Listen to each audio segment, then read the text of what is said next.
बाल कृष्ण की अद्भुत लीलाएं, एक दिव्य कथा। प्रस्तावना: धरती पर अवतार का कारण। बहुत समय पहले, जब पृथ्वी पर अधर्म बढ़ गया था, अत्याचार अपने चरम पर था और निर्दोष लोग पीड़ा में जीवन जी रहे थे, तब देवताओं ने मिलकर भगवान से प्रार्थना की। मथुरा का अत्याचारी राजा कंस अपनी शक्ति के मद में चूर था। वो अपनी ही बहन देवकी और उसके पति वसुदेव को कैद में रखे हुए था। आकाशवाणी हो चुकी थी कि देवकी का 8वां पुत्र ही कंस का अंत करेगा। कंस भयभीत था और भय में इंसान सबसे बड़ा अत्याचारी बन जाता है। कृष्ण जन्म। एक दिव्य रात। अंधेरी रात थी। मथुरा में मूसलाधार वर्षा हो रही थी। कारागार के भीतर देवकी ने एक दिव्य बालक को जन्म दिया। वो कोई साधारण बालक नहीं था, वो स्वयं भगवान श्री कृष्ण थे। जन्म के समय ही कारागार के ताले अपने आप खुल गए। पहरेदार गहरी नींद में सो गए और चारों ओर एक अद्भुत प्रकाश फैल गया। वसुदेव ने उस बालक को टोकरी में रखा और यमुना नदी पार करने के लिए निकल पड़े। यमुना उफान पर थी, लेकिन जैसे ही वसुदेव आगे बढ़े, जल उनके रास्ते से हटने लगा। सर्प शेषनाग ने अपने फन फैलाकर बालक की रक्षा की। गोकुल में आगमन। वसुदेव गोकुल पहुंचे और नंद बाबा के घर जन्मी कन्वा को लेकर वापस आ गए। सुबह होते ही गोकुल में खुशियों की लहर दौड़ गई। नंद के आनंद भयो, जय कन्हैया लाल की। यशोदा मैया ने जब बालक को देखा, उनका हृदय प्रेम से भर गया। माखन चोर कृष्ण। बाल कृष्ण बड़े ही नटखट थे। उन्हें माखन बहुत पसंद था, लेकिन खाने से ज्यादा चुराने में आनंद आता था। वे अपने मित्रों के साथ मिलकर ग्वालिनों के घरों में जाते, माखन की मटकी तोड़ते और सब मिलकर खाते। एक दिन यशोदा मैया ने उन्हें रंगे हाथों पकड़ लिया। कान्हा, तूने माखन चुराया? कृष्ण मुस्कुराते हुए बोले, मैया मैंने नहीं खाया, ये सब सखा खा गए। गनंगिया मुंह में ब्रह्मांड। एक दिन यशोदा मैया को शिकायत मिली कि कृष्ण मिट्टी खा रहे हैं। उन्होंने गुस्से में कहा, मुंह खोलो।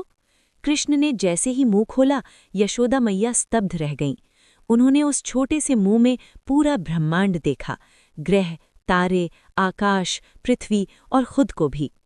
मैया समझ गईं, ये कोई साधारण बालक नहीं। लेकिन अगले ही पल माया ने सब भुला दिया और वे फिर वही मां बन गईं। सर्प कालिया नाग का वध।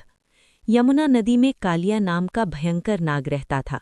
उसके विष से जल दूषित हो गया था। लोग डर के कारण नदी के पास नहीं जाते थे। एक दिन कृष्ण खेलते खेलते नदी में कूद गए।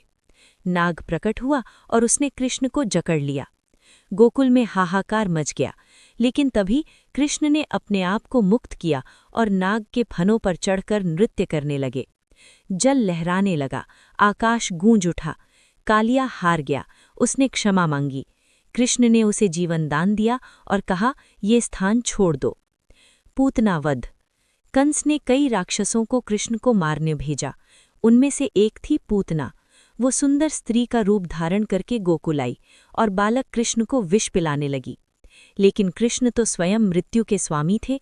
उन्होंने पूतना का प्राण ही खींच लिया। पूतना गिर पड़ी, उसका असली राक्षसी रूप प्रकट हो गया, लेकिन भगवान ने उसे भी मोक्ष दे दिया। गोवर्धन लीला। गोकुल के लोग इंद्रदेव की पूजा करते थे, लेकिन कृष्ण ने कहा, हमें गोवर्धन पर्वत की पूजा करनी चाहिए, जो हमें अन्न और जीवन देता है। लोगों ने उनकी बात मानी। इंद्र क्रोधित हो गया, उसने भयंकर वर्षा कर दी। गोकुल डूबने लगा। तभी बालकृष्ण ने अपनी छोटी उंगली पर पूरा गोवर्धन पर्वत उठा लिया। 7 दिन तक सभी लोग उसके नीचे सुरक्षित रहे। इंद्र को अपनी भूल का एहसास हुआ और उसने क्षमा मांगी। रास लीला की शुरुआत। कृष्ण बड़े हो रहे थे और उनके साथ बढ़ रही थी उनकी बांसुरी की मधुर धुन। जब वे बांसुरी बजाते तो गोकुल की गोपियां सब कुछ छोड़कर उनकी ओर खिंची चली आती थीं। ये कोई साधारण प्रेम नहीं था, ये आत्मा और परमात्मा का मिलन था। राधा और कृष्ण का प्रेम अद्वितीय था। ये प्रेम शरीर का नहीं, आत्मा का था। जब कृष्ण बांसुरी बजाते, राधा का हृदय उनके साथ धड़कता। उनकी आंखों में केवल कृष्ण थे और कृष्ण के हृदय में केवल राधा। कंस को वध की ओर। कंस को बार बार समाचार मिल रहे थे कि वो बालक जीवित है और चमत्कार कर रहा है। अंततः उसने कृष्ण और बलराम को मथुरा बुलाया। कंस का अंत। कृष्ण मथुरा पहुंचे।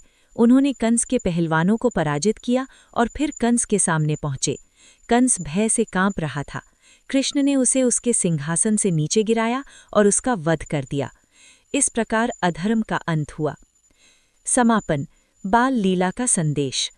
बाल कृष्ण की लीलाएं केवल कहानियां नहीं हैं, वे हमें सिखाती हैं प्रेम सबसे बड़ा है, अहंकार का अंत निश्चित है, भगवान हमेशा अपने भक्तों की रक्षा करते हैं और मासूमियत में भी दिव्यता छिपी होती है।